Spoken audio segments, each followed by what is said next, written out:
Hello बच्चों, good morning, नमस्कार। आप सभी का स्वागत है मेरे यूट्यूब चैनल केमिस्ट्री ज्ञान पर। तो बच्चों, आज जो टॉपिक हम पढ़ने वाले हैं नाम है कैटेलिस्ट। बच्चों, बड़ा ही सिंपल टॉपिक है। सबसे पहले हम ये जान लेते हैं कि कैटेलिस्ट होते क्या हैं। बच्चों, कैटेलिस्ट वो होते हैं जो रेट ऑफ रिएक्शन को चेंज कर देते हैं।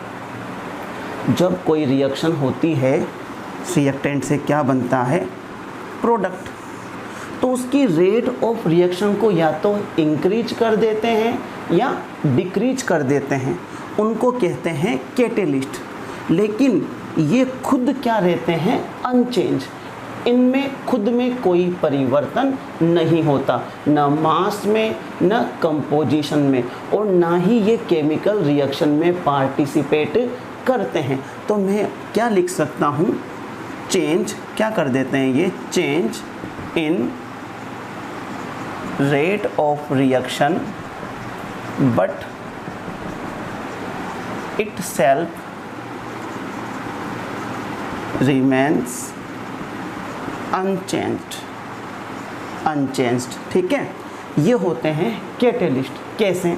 जैसे मान लो ये मेरे पास एक थर्मल डीकम्पोजिशन है पोटेशियम क्लोरेट का। ठीक है, ये लो बच्चों, जब मैं इसको एब्सेंस ऑफ कैटेलिस्ट करते हैं तब तो बच्चों ये 600 डिग्री सेल्सियस पर होता है। लेकिन जब बच्चों इसके अंदर कैटेलिस्ट का यूज़ किया जा सकता है MnO2, उस कंडीशन में बच्चों इसकी रेट ऑफ रिएक्शन इंक्रीज हो जाती है और बच्चों ये इजीली 338 डिग्री सेल्सियस पर ही यह रिएक्शन हो जाती है। तो बच्चों, हम पढ़ने वाले हैं टाइप्स ऑफ कैटेलिस्ट। और बच्चों, इसमें सबसे पहला जो टाइप है वो है पॉजिटिव कैटेलिस्ट।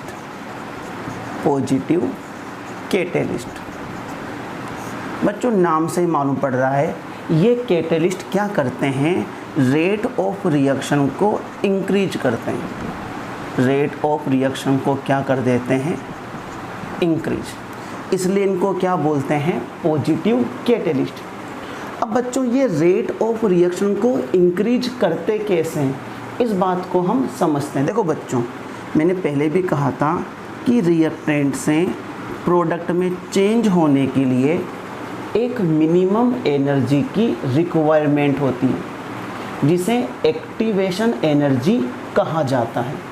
ठीक है, ये देखो, अगर रिएक्टेंट को प्रोडक्ट में चेंज होना है तो एक मिनिमम एनर्जी चाहिए, इतनी एनर्जी, जिसे हम क्या बोलेंगे? Activation energy. ठीक, तो बच्चों ये करते क्या है? पॉजिटिव कैटेलिस्ट इस एक्टिवेशन एनर्जी को कम कर देते हैं। जब एक्टिवेशन एनर्जी कम हो जाएगी तो ज़्यादा रिएक्टेंट आसानी से इस बैरियर को क्रॉस करके प्रोडक्ट में चेंज हो जाएंगे, और जब प्रोडक्ट ज़्यादा बनेगा तो रेट ऑफ रिएक्शन क्या हो जाएगी? इंक्रीज। क्यों? क्योंकि रेट ऑफ रिएक्शन क्या है? Change in concentration with respect to time.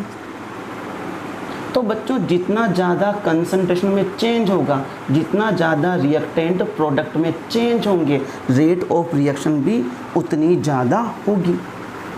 ठीक बच्चों, अब बच्चों हम ये देखते हैं कि कौन कौन से कैटेलिस्ट है जो पॉजिटिव कैटेलिस्ट की तरह बिहेव करते हैं। जैसे मान लो बच्चों, हम एग्जाम्पल लेते हैं। बच्चों, ये एग्जाम्पल आपको याद रखना ज़रूरी है। Decomposition of H2O2। बच्चों, जब हम H2O2 का डीकम्पोजिशन करवाते हैं तो क्या बनता है?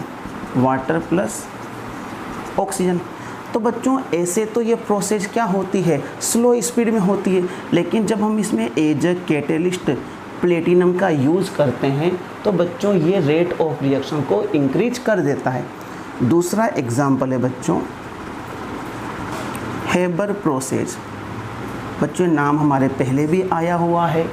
अमोनिया का जो फॉर्मेशन होता है किससे, N2 और H2 से। तो बच्चों अमोनिया बनाने की जो प्रोसेस होती है उसे ही क्या कहा जाता है, हेबर प्रोसेस। और अगर बच्चों इस प्रोसेस में जब हम आयरन का यूज़ करते हैं, आयरन एंड मोलिब्डेनम, तो बच्चों इस प्रोसेस की रेट ऑफ रिएक्शन इंक्रीज हो जाती है, इसलिए यह भी एज अ पॉजिटिव कैटेलिस्ट काम करते हैं। तीसरी बच्चों प्रोसेस है हमारे पास डेकन प्रोसेस। डेकन प्रोसेस, ठीक है बच्चों, कौन सी प्रोसेस है, डेकन, डाकन प्रोसेस नहीं है। इस प्रोसेस में क्या होता है बच्चों, Cl2 गैस का फॉर्मेशन होता है। 4HCl का ऑक्सीजन की प्रेजेंस में रिएक्शन होती है, Cl2 प्लस H2O बनता है, ठीक है। बैलेंस कर लेंगे, 2Cl2 हो गया और ऑक्सीजन कितने इधर 2, तो ये हो गया, ठीक है बच्चों। इसका जो पॉजिटिव कैटेलिस्ट होता है वो कौन होता है, CuCl2, copper chloride. Copper chloride की प्रेजेंस में इसकी रेट ऑफ रिएक्शन इंक्रीज हो जाती है, ठीक है बच्चों। Fourth process, formation of methyl alcohol. बच्चों वाटर गैस, नाम सुना है आपने, वाटर गैस, नहीं सुना हो तो अभी सुन लिया, मैंने बोल दिया।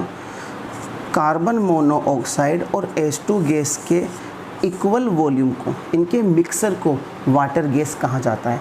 और बच्चों ये दोनों मिलकर क्या करती है, मिथाइल अल्कोहल का फॉर्मेशन करती है।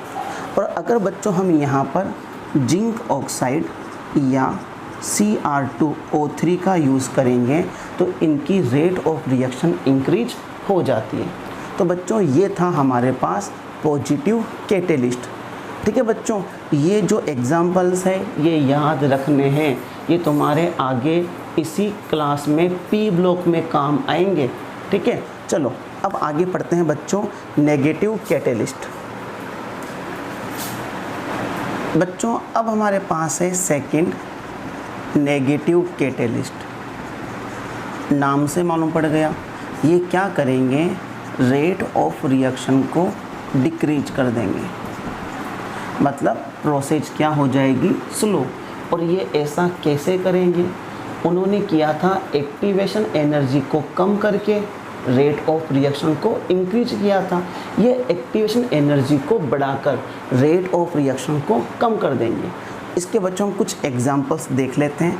अभी अभी हमने देखा था कि हाइड्रोजन पेरोक्साइड का डीकम्पोजिशन होने पर क्या बनता है, ये बनता है, ठीक है। इस प्रोसेस में प्लेटिनम तो पॉजिटिव कैटेलिस्ट का काम करता है, जबकि जो ग्लिसरॉल है, ग्लिसरॉल ये नेगेटिव कैटेलिस्ट का काम करता है, मतलब इसकी प्रेजेंस में यह प्रोसेस क्या हो जाएगी, स्लो, ठीक है। और भी एग्जांपल हम देखते हैं बच्चों। जब बच्चों क्लोरोफॉर्म की रिएक्शन ऑक्सीजन के साथ करवाई जाती है तो COCl2 बनता है और HCl बनता है। इसको बच्चों फॉस्जिन गैस भी कहा जाता है, ठीक है। आप लोग इसको बैलेंस कर लेना, मैं लिख देता हूँ इसको, बैलेंस हो गई है, ठीक बच्चों। तो बच्चों अगर इस प्रोसेस को हमें स्लो करना है तो जो इथेनॉल है C2H5OH वो इस प्रोसेस में नेगेटिव कैटेलिस्ट का काम करेगा और प्रोसेस क्या हो जाएगी, स्लो। थर्ड प्रोसेस पे बच्चों हम आते हैं ऑक्सीडेशन ऑफ Na2SO3। बच्चों जब इसका ऑक्सीडेशन होता है तो क्या बनता है, 2Na2SO4। तो बच्चों अगर हम इसमें कोई सा भी अल्कोहल यूज करेंगे तो वो क्या हो जाएगा, इसके लिए नेगेटिव कैटेलिस्ट होगा और प्रोसेस क्या हो जाएगी, स्लो हो जाएगी। बच्चों आपने एक नाम सुना होगा TEL, टेट्रा इथाइल लेड, सुना है बच्चों नाम। क्या करता है ये, एज एंटी नॉकिंग एजेंट काम करता है। बच्चों थर्ड टाइप है हमारे पास ऑटो कैटेलिस्ट। देखो बच्चों, ये चैप्टर पूरा थ्योरेटिकल है, हमें इसको याद ज़्यादा करना पड़ेगा। तो जो भी एग्जाम्पल में लिखा रहा हूँ आपको इनको ध्यान रखना है और इनको याद भी करना है, ठीक है। तो बच्चों, नाम से मालूम पड़ रहा है ऑटो कैटेलिस्ट। इसमें क्या होता है बच्चों, जो प्रोडक्ट फॉर्म होता है वही प्रोडक्ट एज अ कैटेलिस्ट काम करता है। जैसे बच्चों, ये रिएक्शन है हाइड्रोलाइसिस ऑफ एस्टर। मतलब इसमें क्या होता है, एस्टर का हाइड्रोलाइज होता है और इससे हमें क्या बनता है, इथेनोइक एसिड प्लस अल्कोहल। तो बच्चों, इस रिएक्शन में बना हुआ इथेनोइक एसिड ही एज अ कैटेलिस्ट काम करता है। इसलिए बच्चों, जब पहले ये रिएक्शन होती है तब तो ये होती है स्लो, क्योंकि ये क्या बनता है, इथेनोइक एसिड, और ये बनने के बाद यह एज अ कैटेलिस्ट काम करता है। उसके बाद इसकी रेट ऑफ रिएक्शन इंक्रीज हो जाती है। तो बच्चों, इसको क्या बोलेंगे हम, ऑटो कैटेलिस्ट। और बच्चों, इस पूरी प्रोसेस को क्या बोलेंगे, ऑटो कैटेलाइसिस। इसी प्रकार से बच्चों, जब KMnO4 एंड ऑक्जेलिक एसिड के बीच रिएक्शन होती है in the presence of sulphuric acid, तो इसमें जो KMnO4 होता है बच्चों, यह एज अ ऑटो कैटेलिस्ट काम करता है, ठीक है। चलो बच्चों, बढ़ते हैं नेक्स्ट टाइप की ओर। तो बच्चों, फोर्थ टाइप है हमारे पास इंड्यूस्ड कैटेलाइसिस या कैटेलिस्ट। इंड्यूस्ड कैटेलिस्ट किसको बोलेंगे, देखो बच्चों, मतलब जैसे कि मान लो, समझाता हूँ मैं आपको। जैसे कि ये देखो, Na2SO3 का ऑक्सीडेशन हो जाता है और ये क्या बनाता है, Na2SO4। लेकिन जो हमारे पास होता है Na3ASO3, इसको बच्चों ऑक्सीडेशन नहीं होता, ठीक है। बात को समझो, इसका तो क्या हो रहा है, ऑक्सीडेशन। और जब हमने करवाया इसका ऑक्सीडेशन अकेले का, तो इसका ऑक्सीडेशन नहीं होता। लेकिन बच्चों, जब इन दोनों को एक साथ मिक्स करके जब ऑक्सीडेशन करवाया जाता है, तो बच्चों दोनों का ही क्या हो जाता है, ऑक्सीडेशन हो जाता है।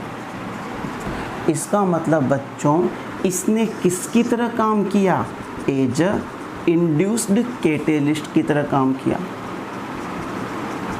मतलब इसकी प्रेजेंस में इसका क्या हो गया, ऑक्सीडेशन, अदरवाइज नहीं हो रहा था। तो इसको हम क्या बोलेंगे, इंड्यूस्ड कैटेलिस्ट।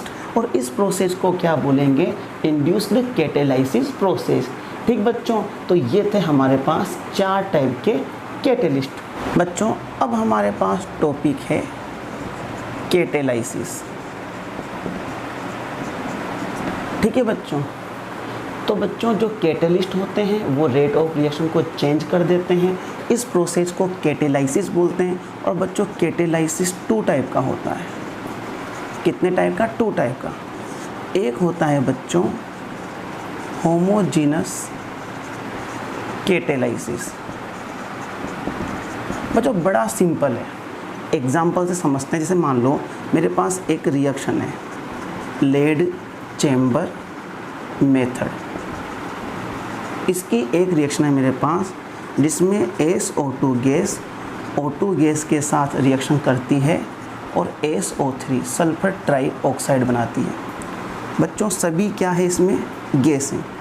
अगर ऐसी कंडीशन हो जिसमें रिएक्टेंट भी फिजिकल स्टेट, रिएक्टेंट की फिजिकल स्टेट, प्रोडक्ट की फिजिकल स्टेट और कैटेलिस्ट की भी फिजिकल स्टेट सेम हो, तो बच्चों उसको कहा जाता है होमोजीनस कैटेलाइसिस। देख लो आप, रिएक्टेंट भी सभी गैस में थी, प्रोडक्ट भी गैस में और कैटेलिस्ट भी गैस में, तो उसको क्या बोलेंगे, होमोजीनस कैटेलाइसिस। एक होता है बच्चों हमारे पास हेट्रोजीनस कैटेलाइसिस। बच्चों, इसका एग्जाम्पल मैं आपको पहले भी बता चुका हूँ।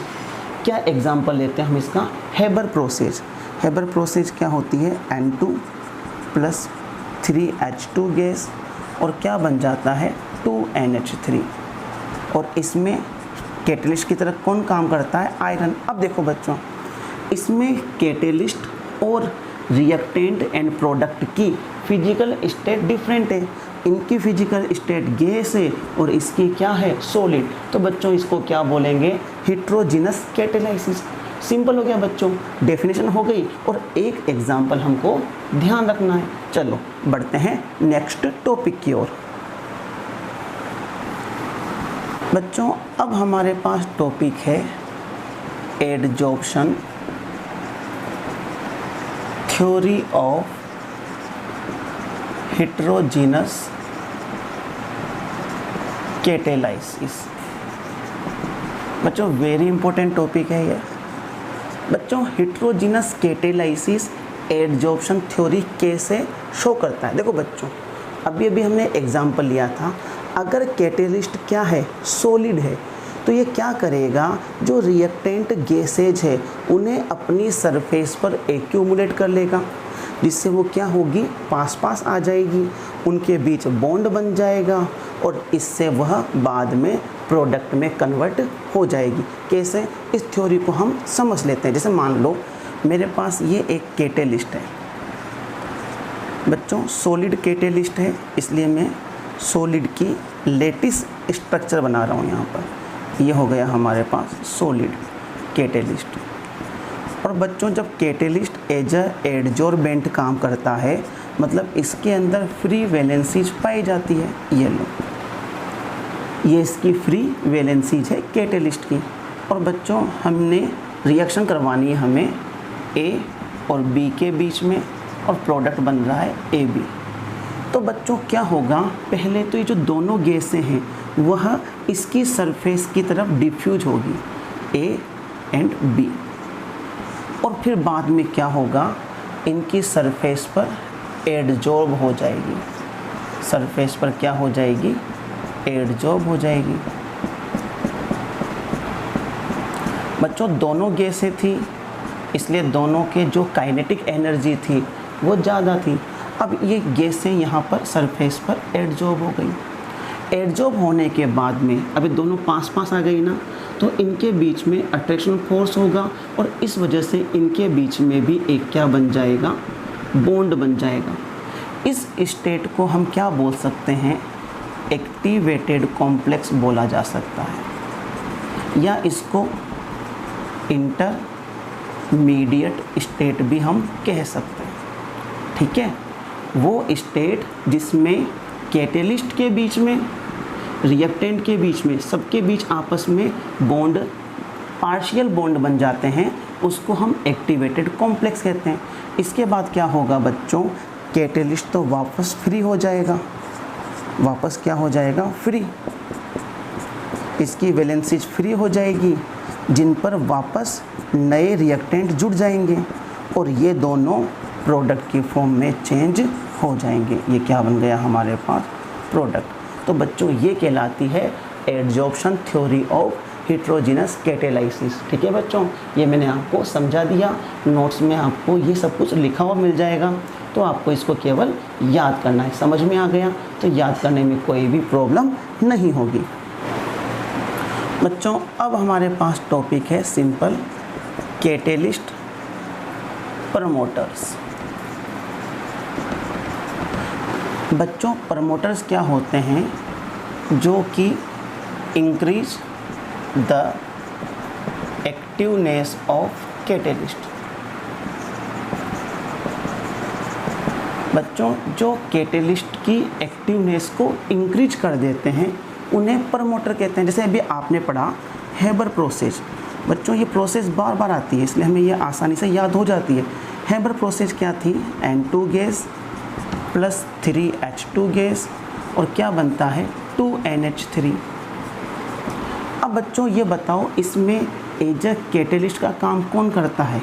आयरन। और बच्चों जब हम इस प्रोसेस में मोलिब्डेनम को मिला देते हैं तो मोलिब्डेनम क्या करता है, इस आयरन कैटेलिस्ट की एक्टिवनेस को और इंक्रीज कर देता है, जिससे ये प्रोसेस की रेट ऑफ रिएक्शन और इंक्रीज हो जाती है। तो बच्चों यहाँ पर ये जो मोलिब्डेनम है, ये मोलिब्डेनम कहलाएगा कैटेलिस्ट प्रमोटर। बच्चों जैसे कैटेलिस्ट प्रमोटर होते हैं वैसे ही कैटेलिस्ट पॉइजनस भी होते हैं। इनको एंटी कैटेलिस्ट भी कहा जाता है। बच्चों नाम से मालूम पड़ रहा है प्रमोटर ने क्या किया था, एक्टिवनेस ऑफ कैटेलिस्ट को इंक्रीज किया था, और ये जो पॉइजनस है यह डिक्रीज करते हैं, डिक्रीज एक्टिवनेस ऑफ कैटेलिस्ट।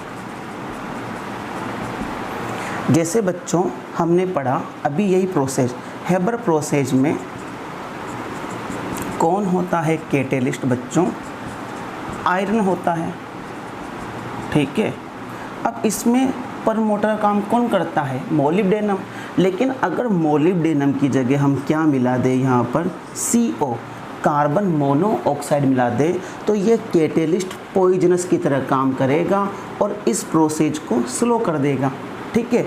जैसे अब हम बच्चों एक एग्जांपल और ले लेते हैं जिसे कहा जाता है कॉन्टैक्ट प्रोसेस। बच्चों इस प्रोसेस को ध्यान रखना, आगे ये आपके P ब्लॉक में आएगी। जब बच्चों SO2 O2 के साथ रिएक्ट करके SO3 बनाती है in the presence of platinum, तो बच्चों ये एक कॉन्टैक्ट प्रोसेस की रिएक्शन होती है। ये रिएक्शन बच्चों अभी अभी हमने पढ़ी थी, बट वहाँ मैंने क्या यूज़ किया था, NO गैस। उस मेथड को हमने कहा था लेड चैम्बर मेथड। तो बच्चों इसमें प्लेटिनम क्या है, कैटेलिस्ट, लेकिन जब बच्चों इसमें आर्सेनिक ऑक्साइड AS2O3 को मिला दिया जाता है तो बच्चों वह एज पॉइजनस काम करता है, मतलब इस प्लेटिनम की कैपेसिटी को या एक्टिवनेस को डिक्रीज कर देता है। तो बच्चों आज के लिए इतना काफ़ी है, बाकी हम पढ़ते हैं बाद में।